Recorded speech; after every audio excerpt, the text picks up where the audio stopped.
New exciting season of The Curse of Oak Island. Will it be exciting, or will it be the same old boring stuff?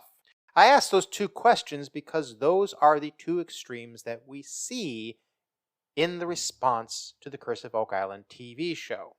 The problem with reality is that it's not TV, and the problem with TV is that it's not reality.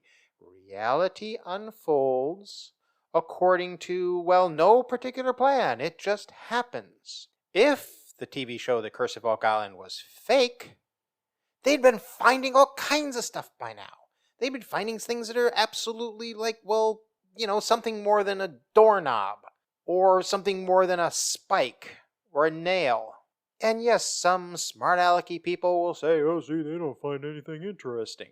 Because they've been spoiled by how television is today and how the whole entertainment industry is today, that if it's not exploding or bleeding or car chases or whatever, it's boring, it's dull. The Curse of Oak Island is not a typical reality TV show in that they're sticking a bunch of people on an island and trying to get them to disagree with each other.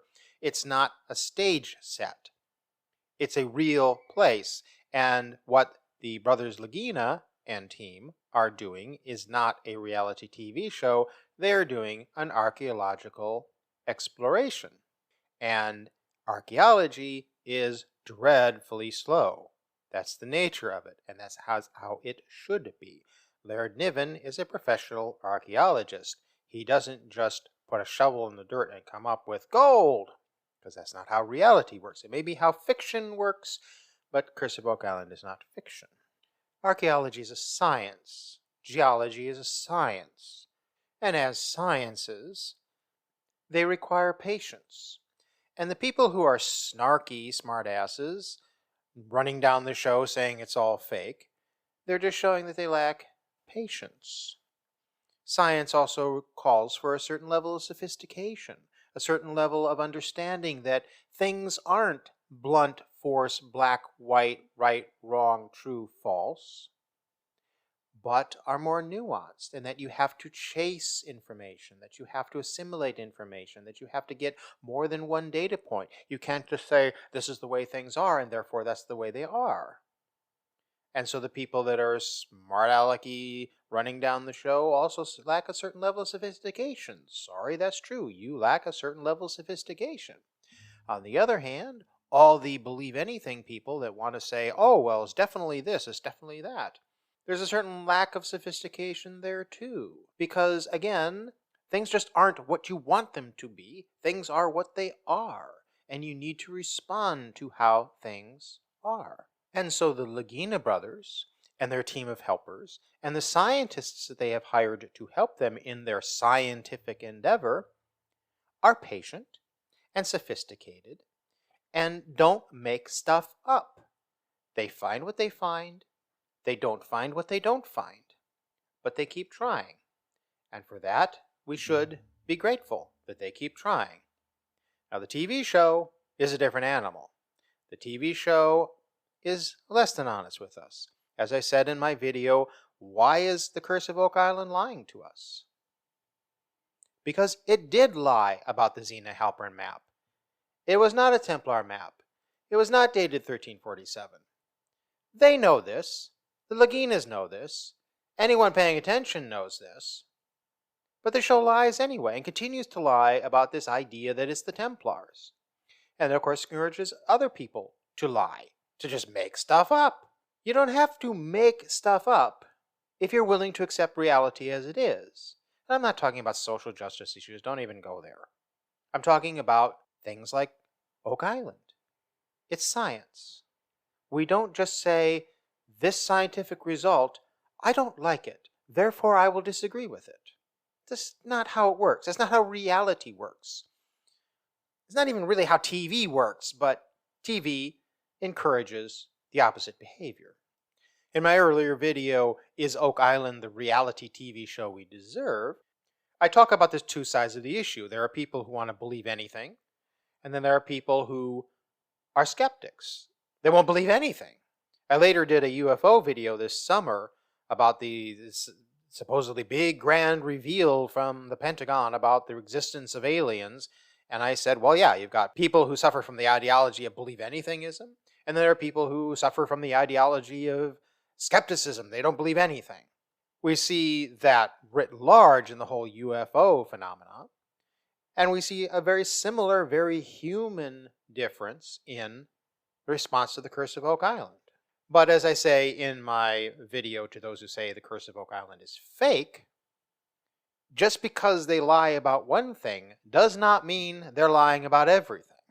It is annoying to me and to a lot of other people that as the Laginas and their team and scientists go through the difficult, ponderous work of piecing together the Oak Island mystery, that the show has to keep throwing in nonsense. They've been better at it.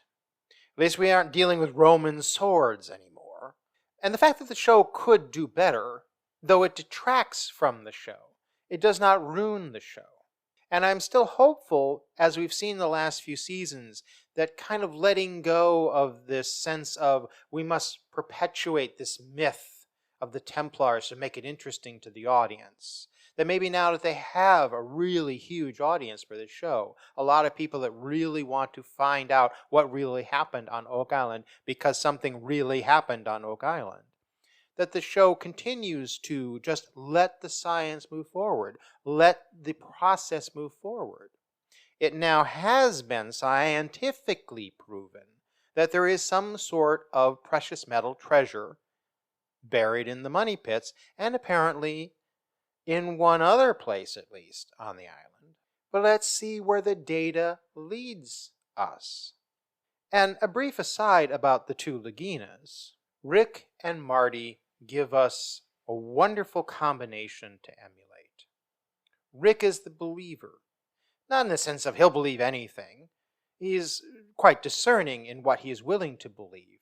But when I say that Rick Lagina is a believer, it means that he has a goal, he has a dream, and that's a wonderful thing to be, a dreamer. And it's his vision that's allowed this to happen. Marty is, self-admittedly, a bit of a skeptic. He wants to see the data, and that's a very admirable trait. Yes, let's see the data. If you're going to tell me that something is so, show me why I should believe that it is so. Perfectly wonderful thing.